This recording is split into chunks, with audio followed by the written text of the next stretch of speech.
Hello बच्चों, welcome back to the channel. कैसे हैं सब लोग? आई होप सब बहुत अच्छे हो और आपकी बेटा प्रिपरेशन जो है वो बहुत ही सुपर चल रही हो, क्योंकि आपके फाउंडेशन के एग्जाम जून वाले बहुत ही पास आ चुके हैं 20 जून। और आज जो है वो डेट है 4 जून, मतलब आपके पास हार्डली 15 डेज बचे हैं बेटा प्रिपरेशन के लिए। और जैसा आपको पता है, इन 15-20 डेज के प्रिपरेशन के लिए मैंने आपके लिए लॉ, मैथ्स एंड इकोनॉमिक्स, इन तीनों की स्ट्रैटेजीज जो है अपलोड करी थी। और बहुत सारे बच्चों का मेरे पे कमेंट्स आए थे कि सर अकाउंट्स के लिए भी प्लीज स्ट्रैटेजी मेंशन कर दीजिए कि हमें किन किन टॉपिक्स को करना है, कैसे कैसे करना है, कौन से एबीसी एनालिसिस में कैटेगरी ए में है, बी में है, सी में है। तो हम प्रॉपरली बेटा पूरे एग्जाम पैटर्न को आपके लिए ब्रेकआउट करेंगे और उन चैप्टर्स को स्पेशली फोकस करेंगे जो मेजॉरिटी वेटेज जो है बनाते हैं। और हम आपको बताएंगे कि सबसे पहले आपको किन किन टॉपिक्स को कवर करना है अगर आपको अकाउंट से एग्जाम में अच्छे मार्क्स या एक सही तरीके से पास होना है। ठीक है, अब अगर मैं ज्यादा टाइम लगाते हुए आपके एग्जाम पैटर्न पे जाऊं तो बहुत ध्यान समझना, मैंने पूरे एग्जाम पैटर्न को ब्रेकआउट करा है। हर क्वेश्चन कितने कितने मार्क्स का होता है और वो जो है कौन कौन से चैप्टर से आता है वो मैंने आपको बताया है। बट मैं पहले ही एक चीज क्लियर कर दूं बेटा, यहाँ पे ये जो टॉपिक्स का ब्रेकआउट हुआ है, देखो एग्जाम पैटर्न बिल्कुल यही है, मार्किंग बिल्कुल यही है, लेकिन ये जो मार्क के क्वेश्चन यहाँ पे लिखे गए हैं ये कोई सेट नहीं है कि 100% यहीं से आएगा। ठीक है, देयर आर सम चैप्टर्स जो कभी कभार नहीं आते या उनकी जगह कोई और चैप्टर आ जाते हैं, लेकिन प्रीवियस काफी सारे एग्जाम पैटर्न को जब हमने स्टडी करा तो ये एज पर मी, मेरे अकॉर्डिंगली वो चैप्टर्स है जो फ्रीक्वेंटली आस्क्ड है। तो अगर आप बहुत मतलब लास्ट 5 to 7 अटेम्प्ट्स के क्वेश्चन पेपर उठाओगे तो ज्यादातर टाइम्स हमने देखा है कि इन टॉपिक से क्वेश्चन बना है। बट स्टिल आपको देखो पढ़ना तो यार सब कुछ है, लेकिन पर्टिकुलरली आप उन बच्चों की अभी मैं पर्टिकुलर बात करो जो 15 डेज 20 डेज में ही अच्छे से पढ़ रहे हैं, उन्होंने पहले ज्यादा नहीं पढ़ा या कुछ भी नहीं पढ़ा। ठीक है, तो थोड़ा सा देखते हुए अब आपको पता है जो अकाउंट्स का आपका एग्जाम है, इस अकाउंट्स के एग्जाम में आपके पास टोटल जो है कुछ 6 क्वेश्चन आएंगे and out of these 6 questions आपका क्वेश्चन नंबर 1 जो है वो कंपलसरी होगा और बाकी रिमेनिंग 5 क्वेश्चंस में से आपको 4 क्वेश्चंस को अटेम्प्ट करना है। ठीक है, तो यहाँ पे आपका जो क्वेश्चन नंबर 1 है, देखो क्वेश्चन नंबर 1 जो है वो 20 मार्क्स का होगा and this is a compulsory question. ये आपका कंपलसरी जो आपको अटेम्प्ट करना ही करना है। और ये बाकी सारे भी आपके 20 मार्क्स ईच के क्वेश्चन हैं, बाकी सारे भी 20 मार्क्स के, रिमेनिंग 5 यानी ये 100 मार्क्स है। और इसमें से आपको कोई भी 4 एनी 4 अटेम्प्ट करने। ठीक है, तो ये तो हो गया 20 मार्क्स और 4 क्वेश्चन यहां से 20 मार्क्स यानी 80 मार्क्स। तो जैसे आपका 100 मार्क्स का पूरा पेपर बनेगा। अब ध्यान से समझना, जो क्वेश्चन नंबर 1 है बेटा, क्वेश्चन नंबर 1 तो कंपलसरी है, वो तो आपको करना ही करना है, उसमें कोई चॉइस नहीं है। अब ये जो फर्स्ट क्वेश्चन है 20 मार्क्स के लिए बेटा, इसका ब्रेकआउट होता है 12 + 4 + 4।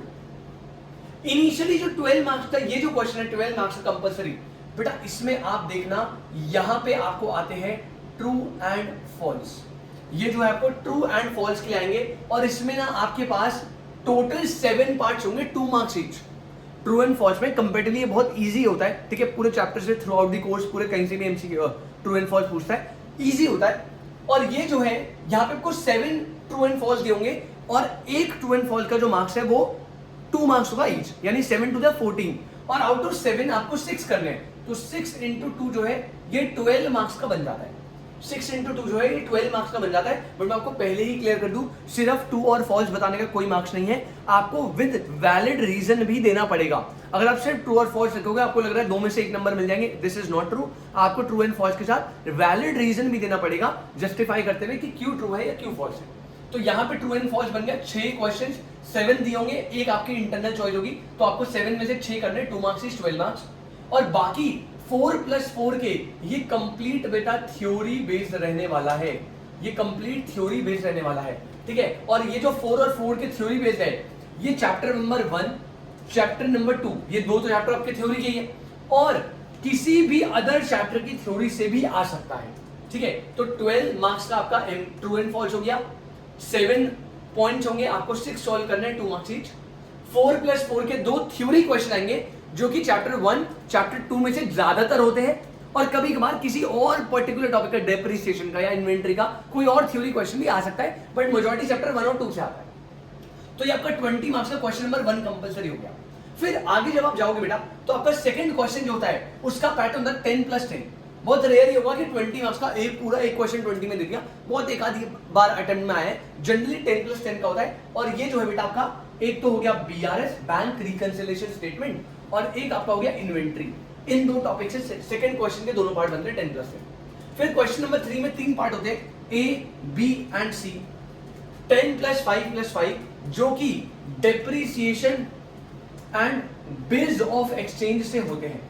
जनरली 10 मार्क्स का जो क्वेश्चन है वो डेप्रिसिएशन से होता है और बिल्स ऑफ एक्सचेंज के 5+5 करके देता है। ठीक है, नेक्स्ट आते हैं क्वेश्चन नंबर 4 पे, जो अगेन 10+10 दो पार्ट्स होंगे बेटा। एक आपका जो है वो है पार्टनरशिप से और एक जो है वो है फाइनल अकाउंट से।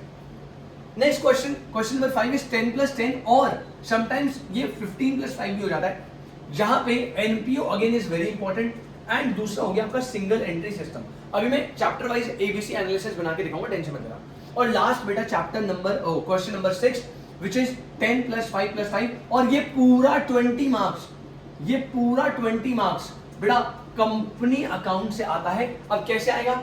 जनरली जो ऑर्डर होता है 10 जो होता है वो होता है इशू ऑफ शेयर से, 10 जो है वो होगा इशू ऑफ शेयर से। 5 जो है बेटा वो होगा रिडेम्पशन वाले टॉपिक से, रिडेम्पशन से। और जो रिमेनिंग 5 है वो होगा बोनस या राइट का क्वेश्चन, बोनस या फिर राइट का क्वेश्चन। तो आप ये जरूर देख लीजिएगा। यहां पे अगर आप नोटिस करो कंपनी अकाउंट्स जो है वो बहुत मेजर 20 मार्क्स कैरी कर रहा है, तो इसको करना is very very very important. ठीक है, तो मैंने आपको पूरा क्वेश्चन पैटर्न बता दिया। First question is compulsory, out of 5 any 4 करने हैं। फर्स्ट क्वेश्चन में 12+4+4 का आएगा, जहां पे आपको 7 पॉइंट्स में से एनी 6 करने हैं। 2 marks is true and false. सिर्फ ट्रू फॉल्स बताने से नहीं होगा, जस्टिफिकेशन रीजन प्रॉपर देना पड़ेगा। 4+4 थ्योरी क्वेश्चन होंगे जो चैप्टर 1 और 2 से आएंगे या किसी और से भी आ सकते हैं थ्योरी के। बाकी फिर मैंने आपको बता दिया 10+10, 10+5+5, 10+10 दिस ये सारा आपका रह गया। और इन चैप्टर से ये एक्सपेक्टेड है, ठीक है, प्रीवियस अटेम्प्ट को देखते हुए मेरे को ऐसा लगता है कि इन चैप्टर से मतलब हमने कंक्लूजन निकाला कि on an average in chapter से ज्यादा आता है। राइट, कोई ऐसा नहीं है कि अगर मैंने बोल दिया कि भाई बीआरएस से सेकंड का ये आएगा 10 मार्क्स का, तो गारंटी हर बार बीआरएस से ही आए। बट आप 10 क्वेश्चन 10 पेपर उठाओगे तो 10 में से 7 टाइम्स वो बीआरएस का ही आया 10 का। ठीक है, तो यहाँ पे आप इसका ध्यान रखना।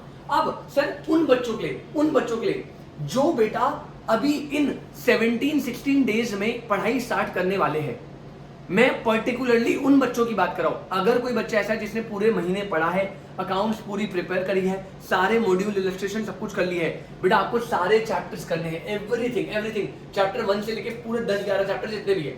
लेकिन अगर आप अभी इन 17-16 डेज की बात करें और आपको चाहिए सर मैं बस इन 17 डेज को ऐसे यूटिलाइज करना चाहता हूं कि मुझे बस अच्छे मार्क्स से पास होना है, तो बेटा आपको बहुत सेलेक्टिव स्टडी करनी है। और मैं आपको बोलूंगा कौन से चैप्टर्स आप कर सकते हो, मैं कैटेगरी वाइज बता दूं बेटा। सबसे पहले partnership, final account, NPO, company, बेटा इनको मैं एक कैटेगरी में डालता हूं। Partnership, final account, NPO, company. अगर आपने ये 4 चैप्टर कर लिए ना, partnership, final account, NPO plus company, बेटा ये आराम से 50 to 60 मार्क्स आपको दे देंगे। आराम से 50 से 60 मार्क्स आपको हाथ में दे देगा, बिल्कुल मतलब कोई पंगे ही नहीं है। तो अगर आप इन 17 डेज को प्रॉपर यूटिलाइजेशन करना चाहते हो तो आप partnership, final account, NPO, company, ये 4 टॉपिक बहुत अच्छे से प्रिपेयर कर लीजिए, आपका काम हो जाएगा।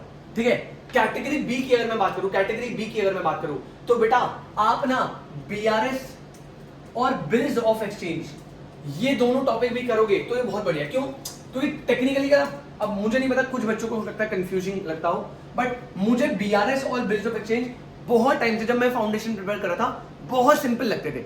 बीआरएस में कुछ नहीं है भाई, कैश बुक पासबुक बस मेंटेन करना है। देयर इज नथिंग कि आउट ऑफ द बॉक्स कोई क्वेश्चन आ जाएगा। देयर कुछ 7-8 लिमिटेड केसेस है, उन्हीं को बार बार देता रहता है। तो बस वो 7-8-10 केसेस जो है वो अच्छे से लर्न कर लो, बाकी आपको कैश बुक पासबुक दिख रहा है।